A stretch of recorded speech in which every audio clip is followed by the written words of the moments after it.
right, friends, since this is One Very Ordinary Man channel, you're not going to get a fancy hard maple walnut workbench. You're going to get something with red oak. And, well, that's what I have here, is a bunch of red oak that's sitting out here. It's not doing anything for anybody, so in the shop it goes. And once it's in the shop, then we'll start with the planing process when this is acclimated. I'm simply trying to make these boards halfway manageable by cutting off the ends to length and then making a straight edge on them. Not perfect by any means, but we'll get there. All right, friends, so this process is just going to continue on like it's been going. I'm taking my pieces from the rough cut pile here, putting them onto the table here, putting my One Very Ordinary Man track saw set up on it, cutting off one nice smooth edge so I've got something to work with, slapping them in that pile over here. Next, we're going to take pieces from this pile and put it back up here, put the track saw back on it, and cut pieces to height that will match approximately the height of my tabletop, plus a little bit extra, of course.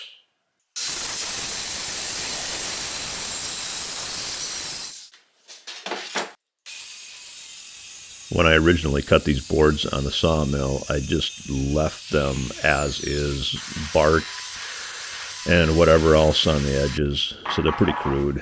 But we're getting them down to size here, and then, yeah, it's amazing how big of a pile it takes to make a workbench, and this isn't even all of it. Now, I really hate to admit it, but the video of me planing this board is actually a big lie.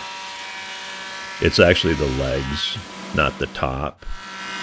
I just didn't have any clips of me planing the top, so I had to insert this video of the leg.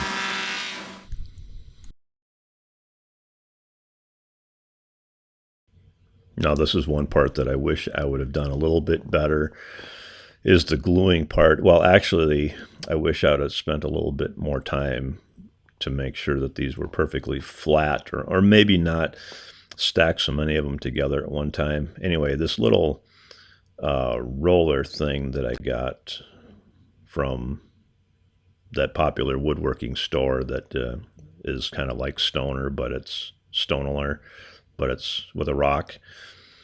That thing's pretty handy. This has nothing to do with them, but you know, if you got to spread glue, go out and get one of those things. That was a lifesaver. I did the first few trying to spread the glue with a popsicle stick, and that was more or less a failure compared to this roller thing. Yeah, well, that's fine. I mean, I'm just in the middle of a glue up, so I can't leave this.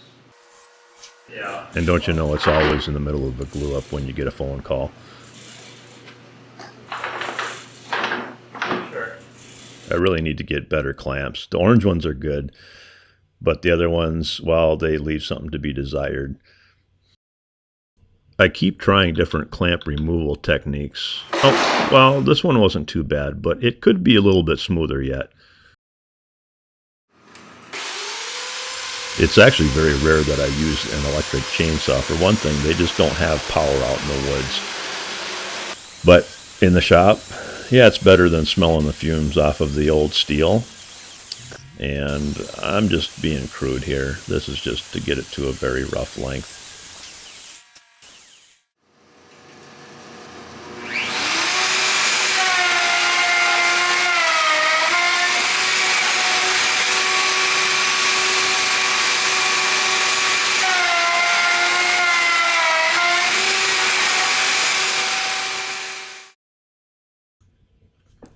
I don't know if anybody that watches my channel ever goes and watches this, I don't know what he is, maker, woodworker guy called Izzy Swan. My buddy here kind of looks like him a little bit, I think. Anyway, I made a router sled mainly for this project, and so we're tossing it back and forth here. We actually go pretty quick across this slab, just to kind of rough it off.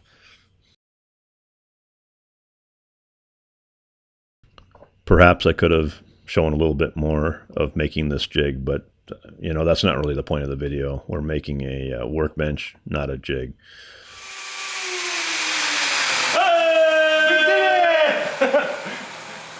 Oh, whoa!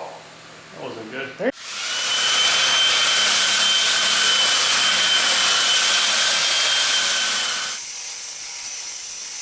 Now, maybe this was a case of getting ahead of things, but I decided to take the belt sander to it and kind of smooth off some of the router marks after we did the flattening.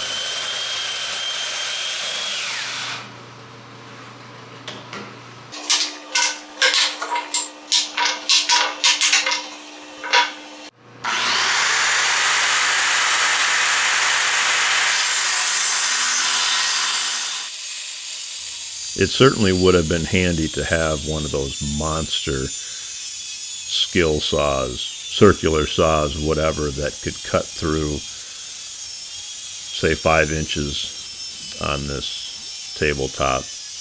Would have made life a lot easier, but alas, you do what you got to do, right?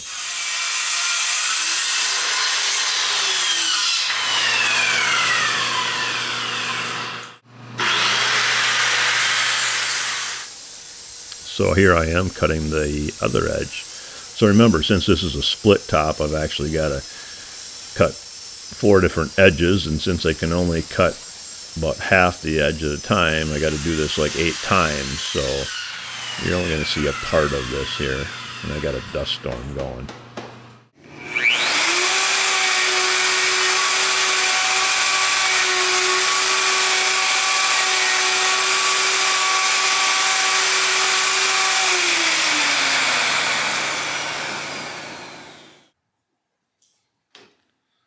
So here's your chance to be smarter than I just was.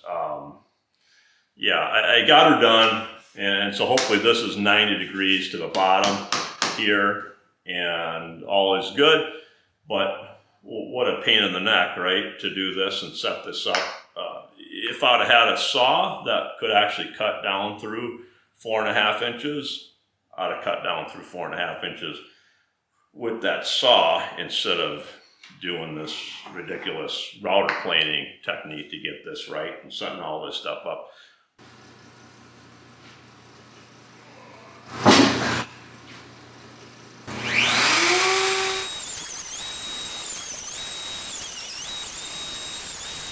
So here I'm doing the other side. I don't remember. I think this was the bottom side of the top. Does that make sense?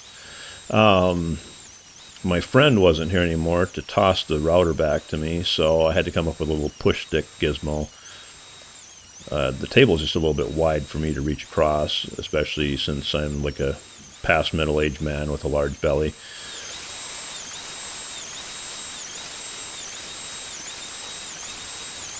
So I think on this rough pass, it probably took me around 45 minutes.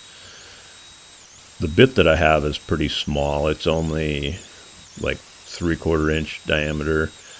So you can imagine I'm not taking a large chunk at a time.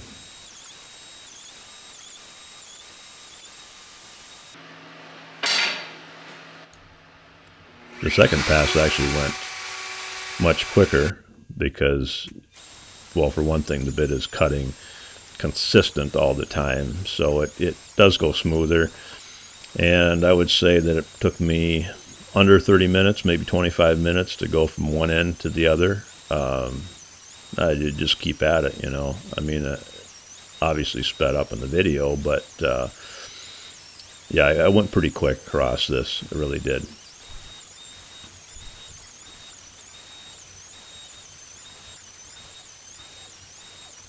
Yeah, you're going to endure the entire pain with me right here. Don't worry. It's almost done. We're coming to the end very shortly. Hang tight. I think if I had some sort of a cable mechanism with a crank on it that moved both sides consistently, that would have helped me out immensely. You can see I'm kind of moving the sled back and forth at times to catch something that I missed.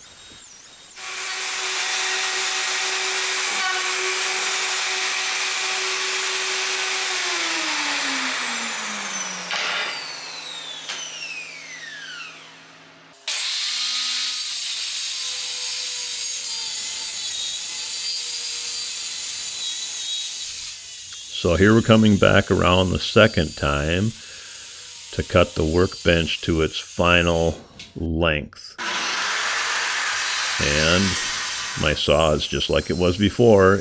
Can't cut any deeper, so we'll make the one cut here. And then we'll flip the top over.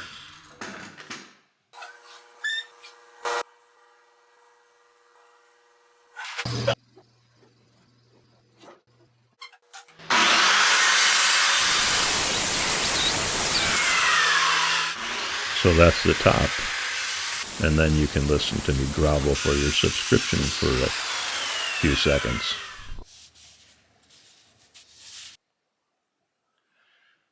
All right, friends, thank you so much for sticking it out to the end of my silly video here. And I hope that you continue to subscribe and watch the remaining videos as they come online for this workbench build. I'm having a lot of fun doing it. I'm not trying to make a piano or some ridiculously fancy thing here to showboat my skills or anything. I'm learning just like most of you would be learning. And I'm sure there's a lot of you that are way, way, way better at this kind of stuff than I am. And so I'm not trying to be better than anybody here. I'm just doing it the way I'm doing it and showing you. So thank you again. Do comment and subscribe and do all that good YouTube stuff. I like that, and I like to interact with people always. Thanks again for watching.